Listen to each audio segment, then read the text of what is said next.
Today's story is about Rudramma Devi, the warrior princess.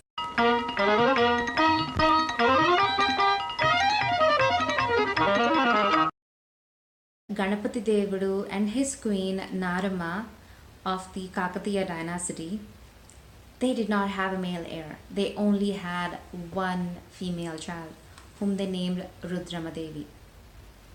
Since they did not have a male heir, Ganapati Devudu was okay with his daughter learning the combat skills, sword fighting, horse riding, army leading, fort capturing skills.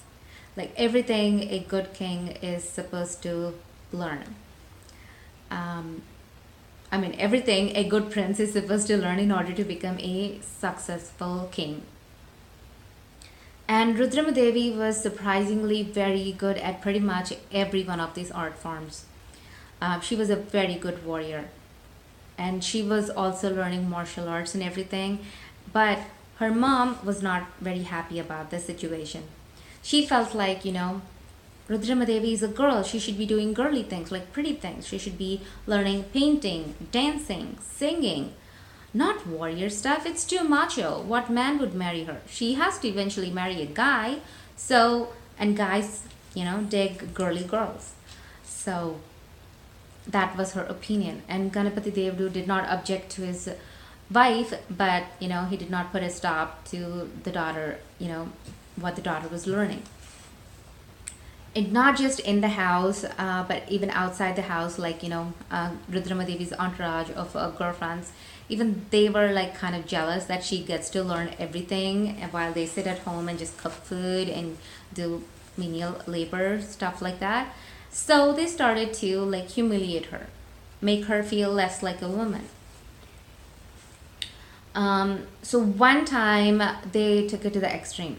So Rudramma Devi was sitting in the garden by herself, and one by one her girlfriends came in and they started greeting her. And while greeting her, they called her, "Hail Prince! Oh, hail you great Prince!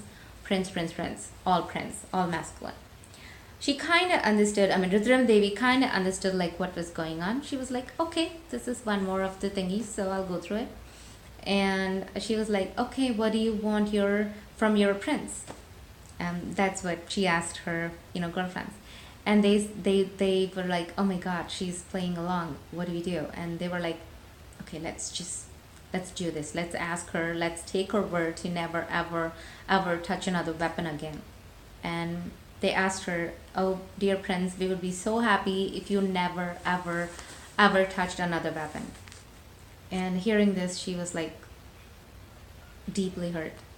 She was deeply hurt. Like nobody in her entourage understood that she was really good at combating. She was really good at sword fighting. They just wanted her to give it up because she was a girl and she wasn't being girl enough.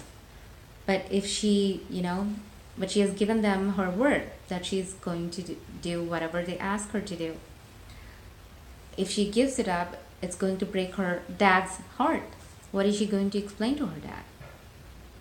But she gave them her word without knowing what they wanted. So she could put in some conditions. So her condition was if anybody could defeat her in a one-on-one combat, like sword fighting, then she will never ever touch a weapon. And her girlfriends were like very happy. They ran to the queen and they told her what has happened. And the queen was like, "Okay, I'm going to take this incident. I'm going to take this opportunity and make sure my girl never touches a weapon again." So she summoned the minister, and she told the prime minister like, "Oh, this is the situation. Get me a warrior boy who can defeat my girl."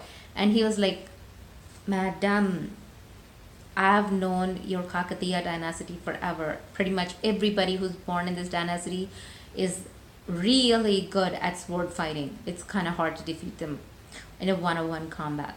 And she was like, "What are you talking about? She just started learning all that stuff. Are you saying like we don't have any male heroes that can defeat her? Stop making excuses.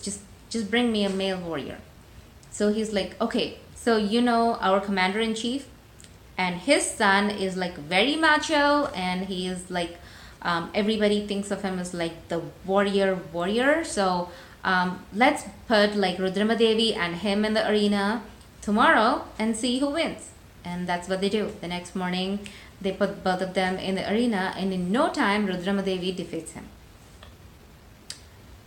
Seeing that, Narama is not convinced enough. She is like, no.